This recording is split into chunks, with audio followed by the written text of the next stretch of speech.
Mais là, ça se change en option d'école secondaire. On rentre dans les écoles avec un programme, une option de création de contenu.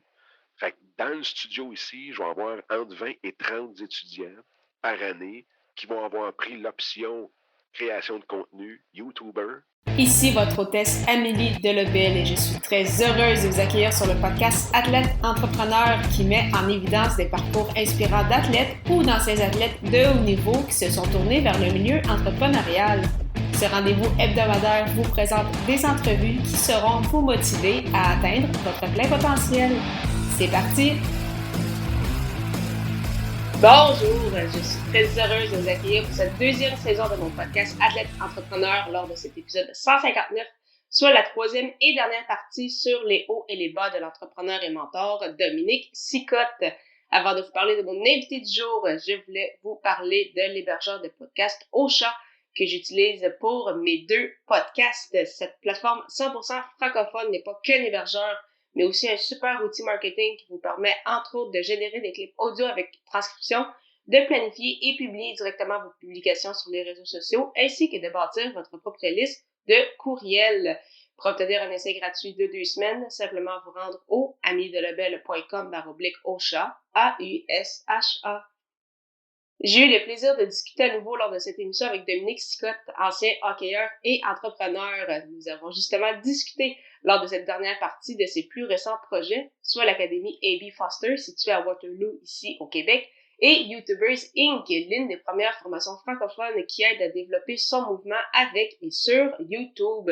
Sans plus attendre, je vous laisse à cette dernière des 3 parties de cette entrevue fort intéressante. Bonne écoute! Mais je trouve ça intéressant ce que tu apportes, c'est moi aussi, j'aurais pensé que de un, plus de Français écoutent quand même du contenu anglophone, puisque de mon côté, c'est très rare que j'écoute du contenu francophone, à moins que ce soit une ressource que je connais, puis je sais que c'est une ressource justement française, ben là, ça fait des choses en français, c'est sûr que je vais l'écouter en français, sinon j'écoute plus de gens anglophones, mais euh, quand les gens justement commencent à créer du contenu, il y en a plein qui se posent la question, t'es francophone, il y en a peut-être qui sont bilingues ou du moins qui sont à l'aise en anglais, puis il y en a plein qui se disent, ben j'aimerais ça toucher un plus gros marché, donc je vais y aller vers l'anglais, particulièrement qu'on voit ça justement avec YouTube. Et il y en a qui se posent la question également avec le podcast pour faire, mettons, des podcasts bilingues.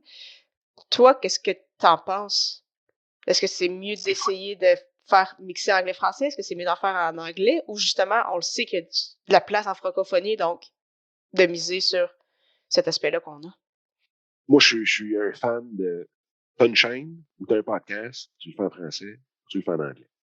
Puis je dis ça, puis en affaire avec passion, et à un moment donné, j'avais créé Your Business, Your Passion juste pour mettre les anglophones dessus.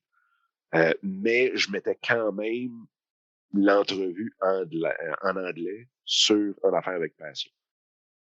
Puis, mais tu sais, aujourd'hui, partir une chaîne, je le partirais séparé. Je ne mettrais pas en même temps parce que YouTube, ce qu'il regarde dans l'algorithme, entre autres, c'est est-ce que la personne va venir écouter ta vidéo, puis est-ce qu'il va en écouter plusieurs. Donc là, si tu as l'anglophone qui tombe sur une vidéo en français, ça vient vraiment tout mélanger. Fait que de ce côté-là, ça serait un et l'autre. Je dirais, dans le monde, il y a probablement 3 langues que je trouve que ça vaut la peine de le lancer dans cette langue-là. L'espagnol, le chinois ou l'indien. Tu sais, bon. Le mandarin, puis le français. On a assez de population pour très, très, très bien vivre de ça. Je regarde, moi j'en suis un qui est super cool, Peter Lindgren, suédois, puis il avait commencé YouTube en suédois, puis il a switché en anglais, puis aujourd'hui il a 500 000 d'abonnés, il vit que de ça, il est très pauvre. Lui, il a dit, tu sais, j'ai 7 millions de Suédois, là-dessus, il y en a la moitié qui sont bilingues. Puis des Suédois, il n'y en a pas des millions, là, puis il n'y en a pas des 10. Tu sais, je sais même pas s'il y en a des centaines de chaînes en suédois.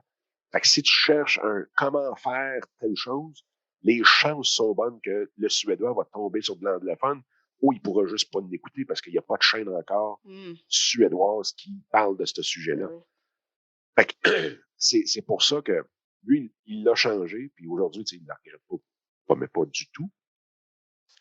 Parce que ça lui donne un côté aussi exotique dans la patente. Puis, je vais te dire, même moi, là, c'est parce que je me concentre sur le français, mais écoute, puis j'ai beaucoup, la moitié de mon réseau est en anglais. Fait que j'en ai beaucoup en anglais. Ils me disent, non, lâche le français, s'il vous plaît. Est-ce que tu peux nous donner ton contenu en anglais? Là, je dis, ouais, ok, mais tu sais, c'est plus de jus de cerveau. Parce que là, tu sais, parler en français, c'est cool. Mais faire une entrevue en anglais, c'est relax. Parce que discuter en anglais, il n'y a pas de trouble. Mais dire, je fais un show tout seul où est-ce que tu réfléchis par toi-même à toi-même pendant 30 minutes, il faut que tu aies tes notes, faut que tu sois plus préparé. C'est plus facile de patiner dans ta langue natale que de patiner sur une langue seconde, même si on est bilingue. Oui. Parce qu'on pratique quand même pas mal plus en français qu'en anglais. Quand même. Effectivement. Mais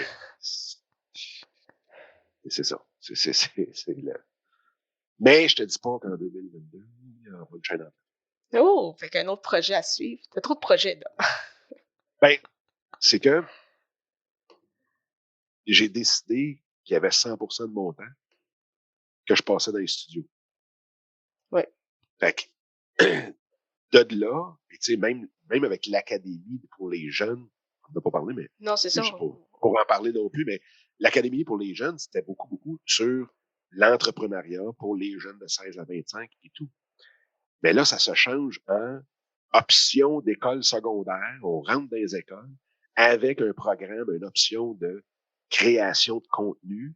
Fait que dans le studio ici, je vais avoir entre 20 et 30 étudiants par année qui vont avoir pris l'option création de contenu, YouTuber, pour venir ici. Fait que je vais être 100% dans mon, puis avec YouTubers Inc., mais dans mon studio encore une fois.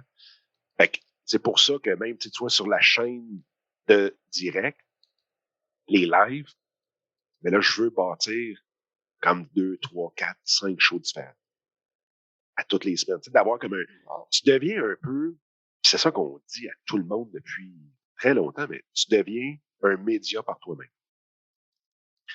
Une fois que tu traites ça comme ça, ben, la beauté, c'est qu'avec YouTube, c'est que justement, tu n'as pas besoin de courir trop après des commanditaires, tu n'as pas besoin de bâtir l'infrastructure. Elle est là. Tu enregistres, tu mets ça là, tu viens d'éteindre. Tu sais, c'est pour ça qu'on s'équipe beaucoup là-dedans. Puis c'est drôle parce que j'ai trouvé un équipement qui, quand ça fait 2 ans qu'il est sorti, je n'avais jamais entendu parler. Puis s'il y en a un qui creuse pour trouver des affaires, c'est Bibi. Là. Puis je comprends pas, mais je comprends parce que c'est un équipement professionnel qui est pas du tout vendu pour, auprès du grand public. Là. Mais je pense qu'il va le devenir au grand public parce que, écoute, pour enregistrer un podcast, je te donner une idée, là. Tu peux brancher c'est une console. Pour ceux qui nous écoutent, là, c'est une console un peu comme une console de son, un mixeur ou autre. Puis dessus, je peux rentrer 2 microphones. Puis je peux prendre 3 caméras. Wow. Puis là, on peut changer la voix. Comme ça, quand je parle, mais je peux changer ma voix. Puis sinon, je peux mettre du reverb dedans. Puis changer ma voix avec du reverb aussi. Fait que tu peux t'amuser avec ça. Oui. Fait qu'il y a tout le son, puis il y a toutes les caméras aussi. Mais la beauté, c'est que, mettons qu'on fait l'entrevue, on serait ensemble dans le même studio. Toi, tu as ton micro, j'ai mon micro. On est plugués tous les deux dans la console. Ben, les caméras vont changer dépendamment qui parle dans quel micro. C'est incroyable. Donc, tu aurais une caméra sur toi, j'aurais une caméra sur moi, puis on aurait, mettons, une 3e caméra qui nous prend les deux ensemble. Ben, quand c'est toi qui parles, c'est ta caméra qui te regarde. Quand c'est moi, c'est moi. Puis quand on parle en même temps ou qu'on parle pas du tout, c'est la 3e caméra qui embarque.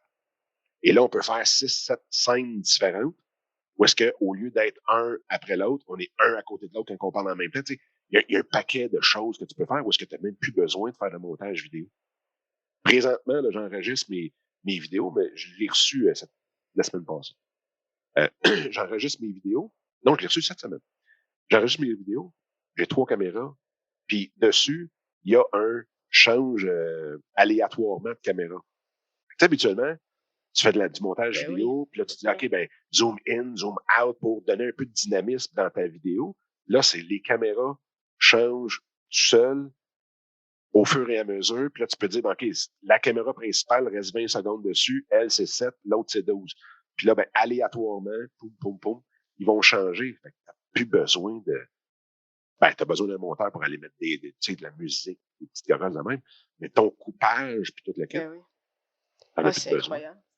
Puis ça aussi, c'est quelque chose aussi de vraiment fou, en fait, avec la création de contenu en général. On parle de la vidéo, puis le podcast aussi, mais la démocratisation, justement, de l'équipement, c'est rendu tellement facile. Je veux dire, le micro que j'ai actuellement, tu pouvais pas avoir ça il y a 25 ans, toute ta caméra, puis l'équipement, je veux dire, ceux qui avaient ça, c'était vraiment ceux spécialisés là-dedans, ceux qui faisaient du cinéma, ceux qui faisaient de la télévision. Je veux dire, personne ne pouvait avoir ça chez eux. Un équipement qui valait 100 000 dans le temps, là, je veux dire, c'était impossible. Un petit studio là, avec une caméra DSLR. Puis dans ce temps-là, c'était des ciné. C'était pas vraiment du DSLR. C'était une caméra ciné avec des lumières correctes là, de studio. Là, rien de trop capoté. Des micros, ça m'avait coûté 25 000. C'est fou. Puis là, j'avais pas 12 caméras. Là, Non, c'est ça. là aujourd'hui, là, présentement, là, tu vois, j'ai 3 caméras ici, j'ai un moniteur là, j'ai la console, j'ai le laptop, j'ai un autre moniteur qui est ici. J'ai une autre caméra qui est là. Écoute, Ouais, tout ça dans ton j'ai studio, là. 5 caméras. 5 caméras. Un moniteur, une console, toute l'équipe. J'en ai absolument pas pour 10 000. C'est fou. Pour elle, là. Fait que oui, effectivement. Fait que c'est pour ça que ça coûte plus cher d'avoir ton empire médiatique. Mm-hmm. Tu peux avoir ton show de TV, ton show de radio. Si ça te tente d'écrire, tu peux écrire. Puis tu peux tout faire ça, puis de gérer ça, tu sais, avec des plateformes qui sont à peu près, qui coûtent pratiquement rien quand on regarde tout ça, là, sur Internet, ou est-ce que ça diffuse sur YouTube, ça te met ça sur Spotify, puis toute la gang, puis bingo, t'es partout, là, t'as de la diffusion partout. Et tu vas rejoindre tout le monde, pas besoin de câble, Écoute, YouTube, là, il y a plus de monde en Amérique du Nord qui écoute YouTube sur une télévision accrochée au mur que tous les postes rassemblés ensemble en Amérique du Nord. Ouais, c'est incroyable. Pense à ça, là, fait que quand tu t'enregistres ta vidéo, dis-toi qu'il y a peut-être un paquet de monde qui t'écoute directement sur leur 60 pouces, accroché au mur dans leur salon. Ouais, c'est incroyable. Fou. Fait que puis moi, c'est ça qui me fait triper. Ça me fait triper depuis toujours. Fait que c'est pour ça que, tu sais, en 2021, quand j'ai tout recommencé ça, j'ai parti YouTuber Inc., c'était comme un genre de 20e anniversaire parce que je fais de la vidéo sur le web depuis 2001. Mais c'est cet aspect-là de démocratisation. Puis, tu sais, j'ai eu une firme de PR. Puis je le sais comment quand le monde tripe d'être front page sur un journal ou d'être à la télévision ou écoute, c'est fou là.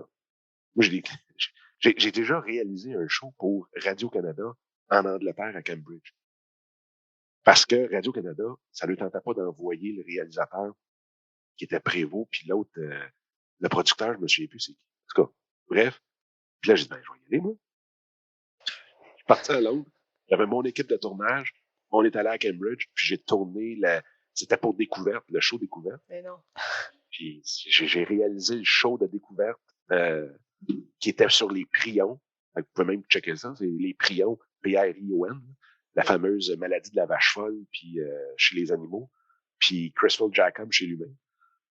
Mais c'était un show là-dessus avec Prométique qui était mon client. C'est moi qui faisais les entrevues puis toute l'équipe en Angleterre. C'est dans ma hôte. Ah oui, j'ai toujours trippé là-dessus. Puis, justement, tu parles que tu as toujours trippé là-dessus, puis c'est un peu ça qui t'a inspiré. Puis en plus de ça, avec ton expérience entrepreneuriale, tout ce que tu fais au niveau du contenu, tu es aussi dans le mentorat. Beaucoup. Mais puis de plus en plus, je sais que c'est quelque chose que tu veux certainement mettre de l'avant de plus en plus aussi. Puis tout ça, en fait, ça t'a inspiré de fonder, en fait, l'académie A.B. Foster, donc où ce que tu disais justement que tu voulais aider, en fait, les jeunes à se lancer en entrepreneuriat, les aider à créer du contenu, à savoir un peu comment ça marche, tout ça sur le web. Là, maintenant que c'est rendu connexe avec un programme, c'est ça, d'une école secondaire, si je me souviens bien. Ben, donc. Écoute, oui, l'histoire en arrière, là, pour le visualiser, là, il y a 15 ans, je fais une présentation, puis j'ai toujours aimé parler aux jeunes. Fait qu'il y a 15 ans, je fais une de mes premières, sinon ma première présentation à des jeunes secondaires sur l'entrepreneuriat, parcours entrepreneurial, blablabla. C'était dans Montréal-Nord. des jeunes défavorisés à côté. Là. C'était épouvantable. C'était pareil, c'était épouvantable. C'était pareil comme dans les films. Ouais. Tu sais, avec le film de Michel Pfeiffer, là, je pense que c'est, je me souviens plus trop quoi, là, l'esprit criminel, ou en tout cas, bref. Puis la toune de ça, c'était Gangster's Paradise. Là. Puis, écoute, j'arrive dans cette classe-là, 3 profs au cas où que ça dégénère, le joint de dessiné sur le tableau, les bureaux tout croche, les papiers à terre. Écoute, moi, j'ai trippé ma vie. Puis, il y a un moment donné, je dis, écoutez, moi, je suis ici, là, je sais pas pour vous jaser ça pendant 1 heure de temps, là, vous allez vous ennuyer, j'ai déjà été à votre place, c'est plate. Fait que j'ai dit, faut vous poser des questions, mais vous les achetez une pièce chaque. Je sors 20 pièces, là, les 20 premières, je mets le 20 sur le bureau. Puis là, il y en a un qui se lève en arrière, tabarnak, t'es donc ben game de laisser ça, un 20 pièces sur le bureau. Ben, j'écoute, à vous autres. Je dis, juste assurer de poser des questions. Ben, j'ai dit, viens le chercher, mais pourquoi j'aurais pas confiance en toi? C'est qu'une joke. Là, ça a fait clic, là, j'ai fait comme, alright. Moi, j'ai toujours vu la vie comme une grosse pièce de théâtre. Fait que là, j'étais comme dans un film avec les jeunes qui me font triper au fond. Puis au bout d'une demi-heure, tu sais, bon, il avait posé des excellentes questions, on avait trippé, toute la quête. Puis je viens pour me lever, je viens pour prendre mes choses, m'en aller. Puis là, il y a une fille qui se lève dans la classe, puis elle dit, ouais, tu s'en vas pas de même, toi. Là, j'ai dit, pourquoi? Elle a dit, ben, écoute, toi, t'as-tu des questions pour nous autres? Écoute, j'ai un avant et un après dans ma vie avec cet événement-là. Là, j'ai dit, oui, j'en ai une. Je place mes enfants, puis je dis, là, vous allez m'expliquer pourquoi vous êtes ici. Qu'est-ce qui vous fait triper? Il y a quelque chose en quelque part avec laquelle vous vous accrochez. Je veux savoir c'est quoi. Il y a de quoi qui vous... Il y a une flamme en quelque part, même, qui brûle, parce que moi, je serais pas assis à votre place si j'étais là. Fait que j'ai passé chacun des étudiants, un par un. Puis ils m'ont donné leur passion. Puis pour chacune des passions, je lui donnais 2 idées de business pour partir le lendemain matin, puis qui appeler, où aller voir, puis blablabla. Et les jeunes ont capoté. Écoute, des yeux comme des 2 piastres. J'ai jamais vu des yeux brillants de même. Tellement que, comme moi, j'ai trippé ma vie. Puis après ça, j'ai eu 8 de ces 20 jeunes-là qui sont venus me reconduire à mon auto pour qu'on puisse continuer à jaser, puis toute la quête. Les profs m'ont appelé le lendemain, puis ils ont dit, écoute, c'est la première fois en 12 ans qu'on enseigne ici, que les étudiants sont assis à la cloche. Pas juste qu'ils sont assis, ils sont encore dans la classe quand la cloche sonne. Puis là, j'ai fait, ben tu vois, on leur pose jamais de questions, on est toujours là pour parler de notre grand cheminement, mais eux autres, qu'est-ce qu'ils vivent? Puis j'ai réutilisé cette notion-là. Puis écoute, j'ai eu des parents, après pour d'autres écoles, puis j'ai eu des parents qui m'ont amené manger au restaurant pour savoir qui c'est qui avait craqué leur jeune à ce point-là. Fait que l'idée de faire quelque chose pour les jeunes, avec les jeunes et tout, est partie de là. Mais tu sais, tout le temps la même affaire. Ben oui, mais les jeunes, ils vont faire de l'argent comment? Ils vont pas partir de business là-dedans. Mhm. C'est qui va payer? Les parents? Ben non. Et les jeunes, encore moins. Bref, en 2019, quand on est revenu d'un voyage d'1 an, je Oui. dis, OK, ben regarde, c'est là que ça part. Puis là, on a parti l'académie là pour les jeunes. Puis là, c'était beaucoup dans l'entrepreneuriat. Puis la première cohorte, parce que là, on l'a parti en septembre 2019. Quand tout le monde voit déjà que la première cohorte qui était supposée être le 15 mars 2020. Voilà. Ouais. Ça a fait patate. Fait que en septembre, j'ai des étudiants et en octobre 2020, il y en a 2 qui me disent, Dan, t'es pas game de partir quelque chose sur le web avec nous autres. Puis on se met un défi de juste partir à partir de 0. Puis là, j'ai dit, pourquoi pas une chaîne YouTube? Et là, j'ai parti la chaîne YouTube en avril 2021. Il y avait assez de monde qui voulait ça. Je sais pas trop, c'est de la magie de la vie. Pourquoi? J'ai parti YouTubers Inc. là. Et là, les jeunes ont fait comme, ben là, puis moi, j'ai toujours été très ouvert avec les jeunes, de montrer mes livres, de montrer comment on fait ça, de montrer les revenus, de tout montrer. Là, ils ont fait, ben oui, mais c'est ça qu'on veut, nous. Ben, juste nous charger moins cher, puis vendre-nous ça. On veut YouTubers Inc. pour les jeunes. Là, j'ai fait, ouais. Puis là, d'un coup, ça a vraiment cliqué. Puis ensuite de ça, on a fait une autre session en septembre l'année passée, donc 2021. Mhm. Là, 0 inscription pour l'académie. 0. J'ai fait, tabarnak. La vie, la vie fait trop bien les choses tout le temps, tout le temps, tout le temps. Mais si ça arrive pour une raison. Et là, je fais les portes ouvertes de l'école en face avec ma plus jeune, qui, elle, va au secondaire l'année prochaine. Je m'en vais là, je rencontre un prof, ça clique, Puis la raison pour laquelle je l'ai rencontré, c'est qu'il était à côté sur un mixeur. Il était dans une petite salle, gros comme un garde-robe. Il était à côté sur une console de son. Là, j'ai dit, hein, c'est bien cool, je rentre, je le vois, puis là, on se met à jaser, puis là, enseignez-vous ça aux gens, puis là, non, mais j'aimerais tellement ça, puis blablabla. Puis finalement, 3 semaines après, on avait un plan de cours de fête, présente ça à la direction dit, waouh, oui, on le veut. Boum, le CE l'a approuvé le 17 janvier dernier. On va être la première école au Québec à donner une option création de contenu, comment devenir un YouTuber éthique, professionnel et tout, pouf, à l'école secondaire. C'est donc, Et là, ça prend une dimension. Ben, moi, je trouve, ça prend une dimension oui. qui est même qui dépasse tout ça, parce qu'on va pouvoir, en étant dans les écoles, parler de comment gérer les haters, mais à tout le monde. Mhm. Parce que les jeunes qui vont faire partie de l'option, un des projets qu'ils vont avoir, ça va être de la prévention auprès des autres jeunes. Écoute, on a des plans pour eux autres, là, ils n'ont aucune idée dans quoi ils vont s'embarquer, mais ils vont triper leur vie. Puis Ah, mais c'est sûr. Plus que les autres. Là, mais c'est de même, c'est arrivé. Voici la version courte. Ah, mais c'était dans my hot. Mais pour vrai, c'est tellement une bonne idée. C'est, en plus que c'est vraiment d'actualité, puis on dirait qu'on... En tout cas, sur ça, on pourra en parler longtemps, mais je veux dire, dans les écoles, on dit que des fois qu'ils en parlent, mais pas beaucoup. C'est comme, on le sait, mais on le sait pas non plus. Mais là, vraiment d'expliquer, voici comment ça fonctionne, voici les points négatifs, voici, c'est ça, faire un peu de prévention là avec ça. Moi, je trouve ça super. Puis, Ben, tu sais, puis tu vas te poser la question, puis tu fais du podcast, ça fait combien de temps? Là? Ça fait 3 ans, ouais. 150 épisodes de fête. En passant, un gros félicitations, Merci. c'est incroyable. Mais tu sais, est-ce que tu as déjà eu quelque part un cours sur comment gérer des haters? Non. Puis t'es là-dedans à la semaine longue. Là. Puis t'es exposé sur les réseaux sociaux. Là. Fait que tu vois-tu, fait qu'imagine le jeune, puis imagine les parents qui ont aucune idée de ce qui se passe. Puis comment gérer ça? Comment t'es capable de... Puis ce qui est drôle, c'est que j'avais dit à la journaliste, tu sais, ça c'est un des points. Elle me dit, ah ouais, OK, on va l'annoncer, je suis sûr que ça va mettre bien des... Je dis, checker bien comment que je vais le gérer. Et tellement drôle, j'ai partagé l'article du journal dans un groupe, premier commentaire, puis c'était une jeune de peut-être une vingtaine d'années, qui dit, ah ben tabaslac, je pensais que c'était une joke. Les adultes qui disent qu'on passe trop de temps sur les écrans, qui là d'un coup amènent les jeunes devant des écrans, blablabla. Et puis, elle dit, ben, en plus, comment ils vont gérer ça, eux autres, les haters, puis tout le kit, ça va faire, ils vont capoter psychologiquement, voyons donc, vous êtes fous. Fait que, tu sais, déjà là, tu commences d'un gros point négatif.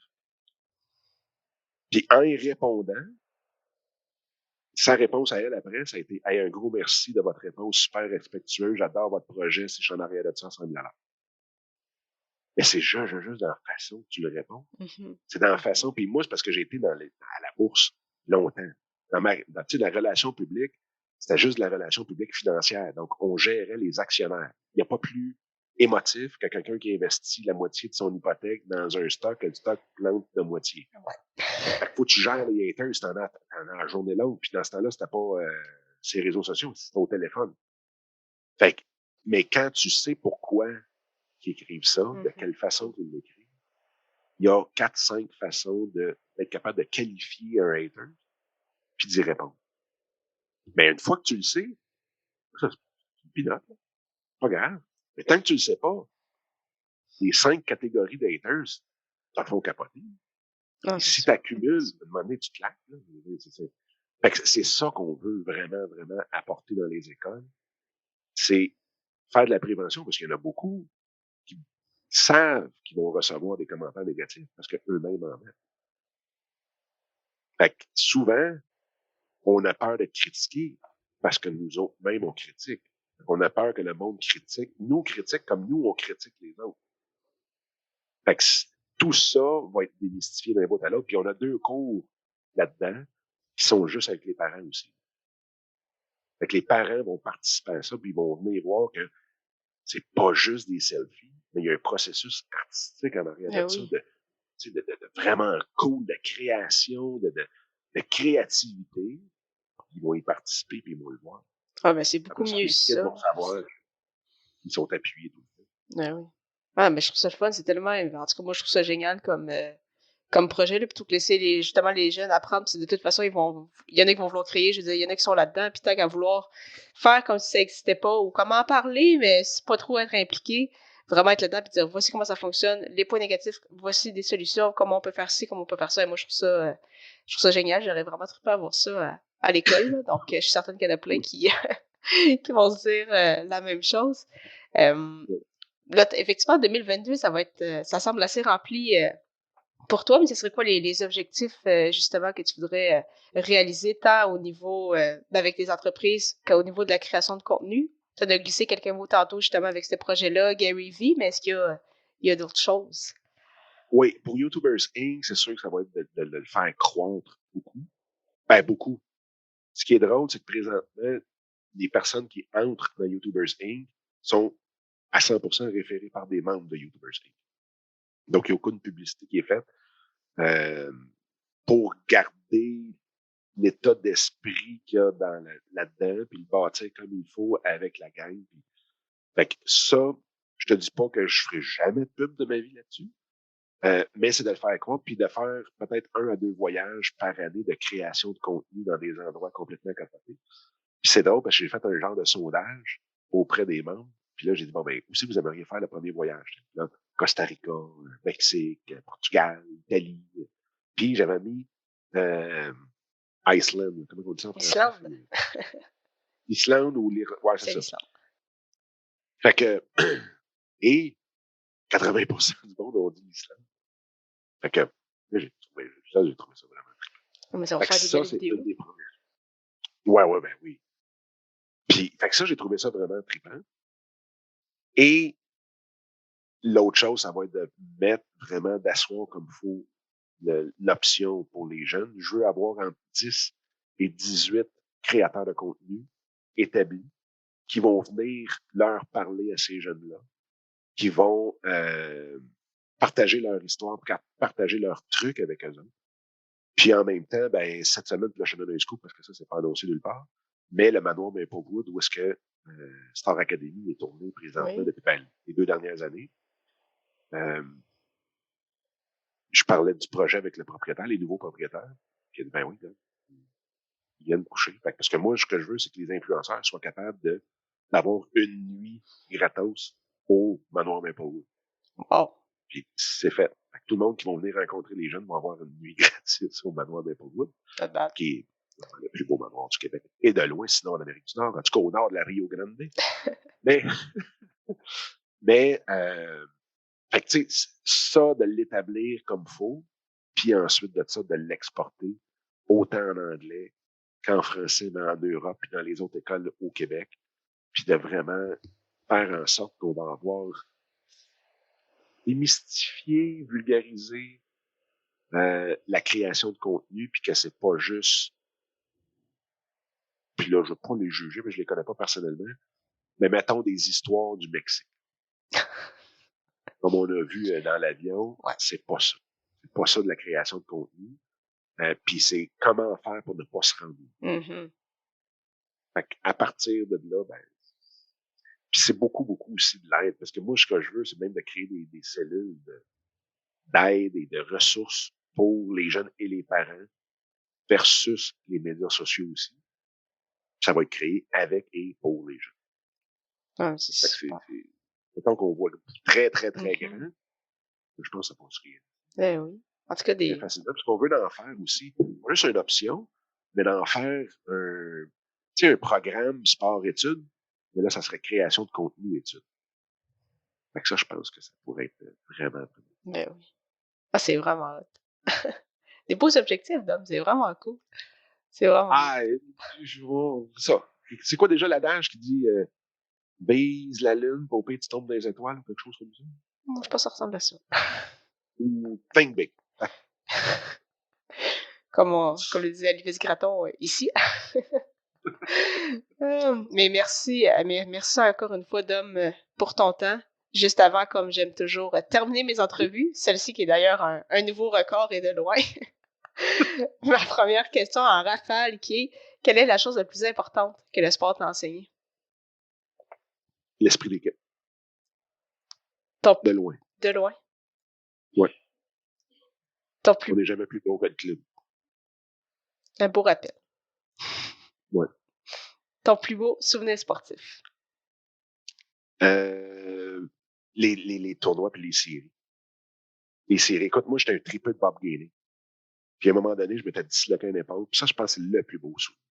Je m'étais disloqué une épaule vraiment. Là, ça faisait mal. Puis là, je me suis dit, bon, OK, mais là, on n'est pas dans la Ligue nationale. Fait que je me ferais pas shooter de la cortisone. Fait que je m'étais dit, puis j'étais un tripeux de biologie. Fait que je m'étais dit, si je me gèle la colonne vertébrale, je n'en tirerai plus rien. Fait que j'étais sorti dehors, j'avais rempli un bas, tu sais, les bas de hockey. J'avais tapé les deux bouts, j'avais rempli ça de neige, puis je me l'étais strappé sur la colonne vertébrale, puis j'avais joué à la game. De même. Écoute, j'avais eu 2 buts de pause dans cette game-là, j'avais frappé tout ce qui bougeait, mais avec une épaule complètement finie, mais je chantais rien. Puis c'est dans cette game-là, en plus, que la gang de Cornwall m'avait remarqué à la chute. Hein, je me souviens. Alors, Wow! c'était comme un genre de wow, mais là, je suis Bob Gainey. J'ai une histoire à la Bob Gainey qui, écoute, c'était vraiment. C'est vrai que ça avait quand même une très belle anecdote. Je sais pas si c'est recommandé de faire ça, mais Non. Faites jamais ce que je fais.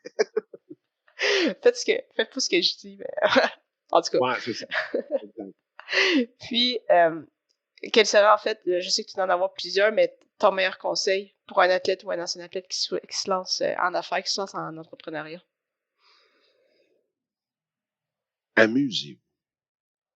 Moi, honnêtement, là, je pense qu'on se prend beaucoup trop au sérieux. On prend les situations beaucoup trop sérieusement. Quand, dans le fond, là, tu sais, on joue au hockey, puis il y a tellement de rapprochements entre un athlète et un entrepreneur. On joue au hockey, ben jouez donc en business. Puis arrêtons de se prendre au sérieux.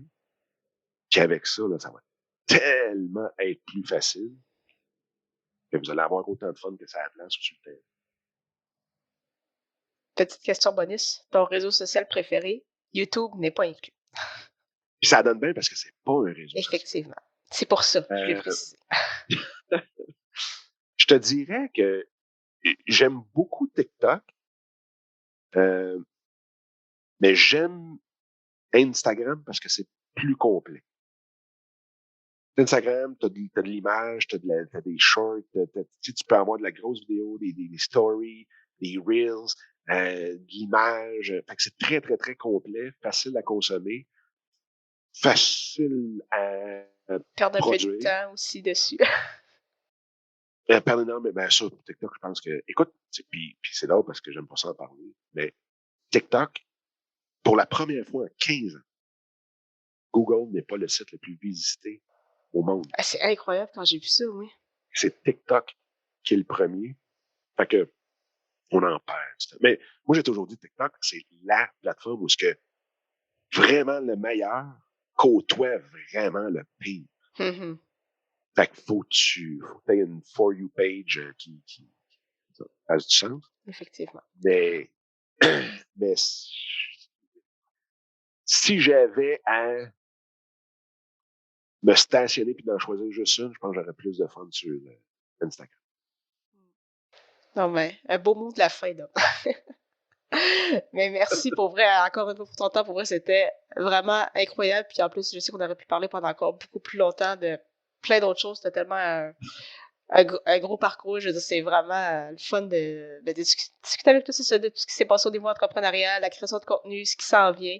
C'était vraiment, vraiment cool. Donc, ça a pris 3 ans, mais je suis vraiment contente qu'on ait eu cette entrevue-là ensemble. Mais on va se reparler avant les 3 prochaines années, parce que toi, il va falloir que tu viennes sur mon show aussi. Ah, ça me va, ça. N'importe quand. Une fois 6 mois. Ça me va. Hey, mais merci à toi.